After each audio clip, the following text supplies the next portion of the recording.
बिहार विधानसभा चुनाव के परिणाम पर बात करने के लिए मेरे साथ हैं सीपीआई-एमएल के जनरल सेक्रेटरी दीपांकर भट्टाचार्य जी। सर, चूक गया आपका गठबंधन। हालांकि गठबंधन में सबसे अच्छा प्रदर्शन सीपीआई-एमएल का रहा। 19 सीटें आप लोगों ने लड़ी, 12 पर आप लोगों को जीत मिली। क्या है पहला रिएक्शन, संक्षेप में जानना चाहूंगा पूरे परिणाम। देखिए, ऑब्वियसली जो हम लोग चाहते थे कि बिहार में सरकार बदले और जनता भी यही चाहती थी, तो वो तो काम शायद पूरा नहीं हुआ।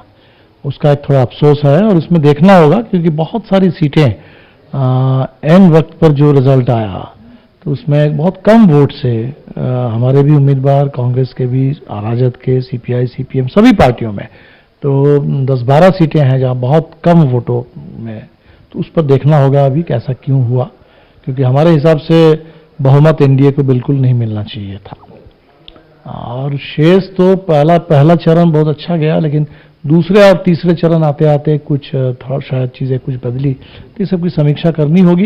लेकिन जो सबसे खुशी हमें है कि ये चुनाव में जो बिहार में एक तरीके से जन आंदोलन बन गया था, जनता के मुद्दे सामने आ गए, एक एजेंडा सेट हो गया, और हमें लगता है ये अच्छा है। अगर हमें अपोजिशन में भी रहना है तो एक सॉलिड प्लेटफॉर्म अपोजिशन के पास है, और इसी पर खड़े होकर के आंदोलन को आगे बढ़ाना है और सरकार को कटघरे में खड़ा रखना है। महागठबंधन की बात करें सर, तो आरजेडी ने भी अच्छा प्रदर्शन किया, आगे से लीड किया। उनके नेता तेजस्वी यादव ने खासतौर पर। वामपंथी दलों ने एक अच्छे बेस के तौर पर, सॉलिड बेस के तौर पर महागठबंधन में भूमिका निभाई, खासतौर पर सीपीआई-एमएल, जो प्रदर्शन में दिखता भी है। लेकिन कांग्रेस 70 सीटों पर लड़ी और प्रदर्शन आप जानते हैं। क्या कहेंगे, क्या रणनीति में चूक हो गई? कांग्रेस को इतनी सीटें मिली, कांग्रेस कमजोर कड़ी साबित हुई इस गठबंधन। ऐसा तो बिल्कुल दिख रहा है। हमें लगता है कि शायद अब कांग्रेस वाले भी सोचेंगे कि जैसे 2015 में कांग्रेस 40 सीट पर लड़ी थी और 40 से 27 सीट मिल गई थी, तो 2000 उस समय तो महागठबंधन का स्वरूप अलग था, 70% स्ट्राइक रेट था। लेकिन इस बार अगर 70% स्ट्राइक रेट न भी हो तो कम से कम 60%, 50% तो कांग्रेस को भी सोचना चाहिए। हमें लगता है कि अगर कांग्रेस शायद कम सीट पर लड़ती, 40 सीट पर लड़ती, तब कांग्रेस का जो सांगठनिक शक्ति है, जो ऊर्जा है, जो साधन है, वो शायद बेहतर ढंग से उसका कंसंट्रेशन होता और बेहतर आउटकम निकलता। और शायद जैसे मैं समझता हूँ कि अगर आरजेडी और 10 सीट पर लड़ी होती, माले को और 10 सीट मिलती, सीपीआई सीपीएम को और 10 सीट मिलती, तो शायद ये सबके लिए in the interest of the alliance तो रिजल्ट थोड़ा बेहतर होता। लेकिन ये आगे बिल्कुल बिल्कुल बिल्कुल, तो ये तो आगे के लिए सोचने वाली बात है, जरूर इस पर समीक्षा होगी। क्या बिहार में आरजेडी, कांग्रेस और वामपंथी दलों का, सीपीआई-एमएल का गठबंधन बना रहेगा आगे भी? नहीं, अभी तो उम्मीद करते हैं कि विधानसभा में भी एक फ्लोर कोऑर्डिनेशन रहना चाहिए, और जो मुद्दे सामने आए 25 सूत्री, वो तो साझा है और उस पर सब लोगों को कायम रहना चाहिए और आंदोलन को बढ़ाना चाहिए। तो अभी बल्कि हमें तो लगता है कि रहना चाहिए, ताकि ये तो अचानक चुनाव से जस्ट पहले, 1 महीना पहले ये गठबंधन बना था। लेकिन अगर ये थोड़ा लंबे समय तक चले और एक मूवमेंट के गठबंधन के रूप में विधानसभा के अंदर और बाहर भी अगर दिखे, तो लोगों का और ज्यादा भरोसा जमेगा और मेरे ख्याल से अच्छा रहेगा। आंकड़ों के खेल में एनडीए आगे निकल गई सर, वरना पहले जो माहौल था ऐसा लग रहा था कि सरकार के खिलाफ एक हवा है। लेकिन नतीजों में यही दिखा कि टक्कर है और आंकड़ों को खेल में आप लोग थोड़े से चूक गए। लेकिन ये साफ दिखा कि जो सोशल इक्वेशन है बीजेपी का, जेडीयू का, वो कहीं ना कहीं उनके साथ एक हद तक खड़ा नजर आया।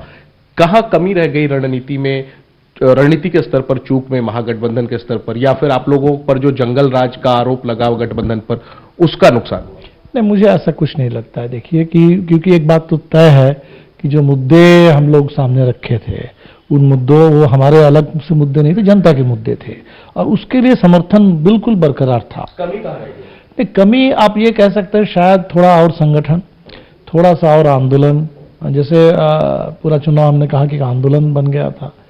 हो सकता है कि ये जो पहले चरण के बाद जनता दल, हमें लगता है कि जनता दल यू का प्रदर्शन उम्मीद से ज्यादा बेहतर रहा। तो हो सकता है कि जनता दल यू जब, और हो सकता है बीजेपी की भी रणनीति हो कि बीजेपी ने ये कोशिश की कि जो एंटी इनकम्बेंसी है उसको एनडीए के अंदर ही समेट के रख लेना, ताकि एनडीए से बाहर ये ना जाए और अपोजिशन को इसका फायदा ना मिले। इसलिए इन्होंने अपने अंदर ही एक तरीके से उस एंटी इनकम्बेंसी को लेकर प्ले करने की कोशिश की, और ये जो मैसेज शायद गया होगा कि नीतीश जी को एक तरीके से भाजपा के खिलाफ भी लड़ना पड़ रहा है। तो नीतीश जी एक विक्टिम है इस चुनाव में, और तब उनके जो भी कोर कॉन्स्टिट्यूएंसी है, लोग थोड़ा और ज्यादा नीतीश जी के साथ जुड़े रहे। हो सकता है कि इसका फायदा नीतीश जी को मिला। आखिरी में मैं पूछूंगा, क्या आप मानते हैं कि उपेंद्र कुशवाहा, जीतन राम मांझी और मुकेश सहनी, जो लोग आपके सहयोगी थे पहले, जो चुनाव से ठीक पहले के करके टूट के अलग हुए, वो साथ रहते, परिणाम कुछ और होता? नहीं, ये लोग क्यों साथ नहीं रहे ये तो उन्हीं से पूछना पड़ेगा। लेकिन अगर रहते सर, नहीं, अगर अगर साथ रहते तो जरूर कुछ थोड़ा शायद और वोटों में कुछ इजाफा होता, लेकिन क्यों नहीं रहे ये मेरे लिए एक पहेली है। क्योंकि मुकेश सहनी जी जब वहां गए भाजपा के साथ 10 या 11 सीट पर लड़े, हमने देखा कि ज्यादातर कैंडिडेट उनके भाजपा के ही नेता हैं। बलरामपुर से हमारे महबूब जी जीते और वीआईपी को हरा करके, तो वीआईपी के जो कैंडिडेट है वो 2015 में भाजपा के कैंडिडेट थे। तो मामला क्या था हमको तो समझ में नहीं आया। तीनों लोग तेजस्वी को वजह बता करके अलग हुए। हाँ, लेकिन ये पता नहीं, सही नहीं होगा ना, क्योंकि आप वहां जाकर के बीजेपी से जो समझौता किए वो तो कम सीटों पर समझौता किया और बीजेपी के लोगों को लड़ाया अपने बैनर से। नीतीश जी की अगली सरकार के लिए क्या कहेंगे, क्या शुभकामना देंगे, क्या आप अपेक्षा रखेंगे? नहीं, हम तो यही कहेंगे कि भाई जो एजेंडा तय हुआ है, जिस एजेंडा पर एनडीए को भी रिएक्ट करना पड़ा, हमने कहा 10 लाख, तो उन्होंने शुरू में कहा 10 लाख कहां से संभव है, फिर कहा कि 19 लाख। तो इस एजेंडा पर काम करे सरकार, इस एजेंडे से भटकने की कोशिश ना करे, भटकाने की कोशिश ना करे, इस पर काम करे। और ये बिल्कुल साफ है कि बिहार की बहुत ज्यादा उम्मीद नहीं है नीतीश जी से, तो और पूरे एनडीए से ही, तो इसलिए जो मुद्दे सामने आए उन मुद्दों पर सरकार काम करे। कॉमरेड दीपांकर भट्टाचार्य, बिहार के चुनाव परिणामों पर नीतीश कुमार की वापसी और महागठबंधन जो आंकड़ों के खेल में रह गई कुछ अंकों से, उस पर विस्तार से बात करते हुए बड़ी बात यह कह रहे हैं कि शायद अगर कांग्रेस की सीटों की संख्या, कांग्रेस 70 सीटों पर लड़ी, अगर कांग्रेस 40 पर लड़ती, 10 सीटें और लेफ्ट को मिल जाती, 10 सीटें और आरजेडी को मिल जाती, तो शायद परिणाम जो है वो और बेहतर हो सकता था, और बेहतर परिणाम यानी कि शायद सरकार भी बन सकती थी। कैमरा पर्सन संजय तिवारी के साथ जयनेंद्र, एबीपी न्यूज, पटना।